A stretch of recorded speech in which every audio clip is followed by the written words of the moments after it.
When presenting numerical data to your audience, sometimes a chart is just what you need to help them see the meaning behind the numbers. For example, I have our bookstore's sales figures organized by genre and year in this table, but it's hard to see any trends without looking at the numbers one by one. I think a chart would make things much easier. We'll first go to the Insert tab, and then click the Chart command to open a list of our choices. Let's take a look at some of the more common ones. Column charts are good all-around charts. They work with many different types of data, whereas line charts are best for showing trends over time. Pie charts are unique because they let you see your data in proportion instead of on a graph. We also have the bar chart, which is basically just a column chart turned on its side. And area charts are like line charts, except the areas under the lines are filled in. I think I'll start with something in the column category. There are lots of styles to choose from. This one looks nice and simple. Click OK, and then something interesting happens. An Excel window opens. Why? Well, PowerPoint uses an Excel worksheet as the placeholder for your chart data. You enter your information here, right on top of the placeholder text, and it shows up on the chart. See? Let's just add the rest of the genres to this column.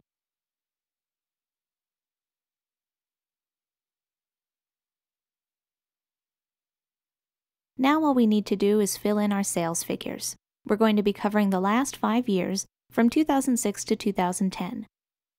Anything you want to include on your chart has to be inside this little blue box, so I'm going to drag the bottom right corner to make some more room. And Excel automatically finishes the series with 2009 and 2010. To save us some more time, I'm going to copy and paste the rest of the data from a spreadsheet I already have. Just open the existing worksheet,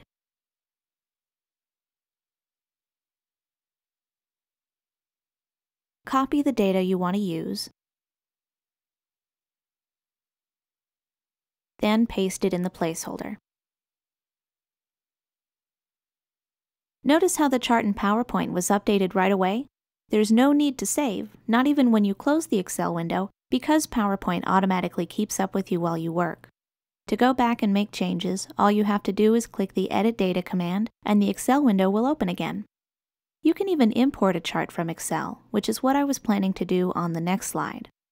I like this feature because it lets you repurpose an existing chart, and you can keep it up to date by linking it to the original. Just go to Insert,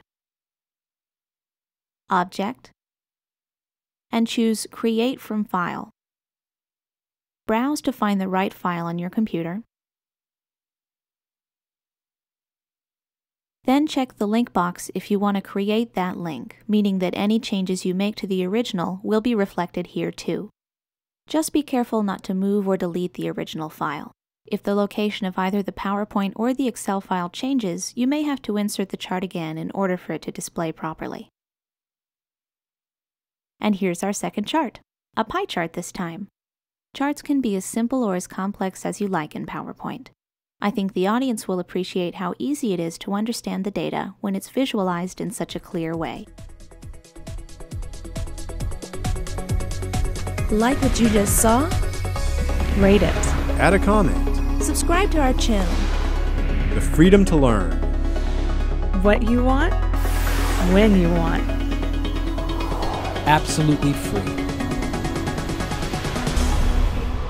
GCF LearnFree.org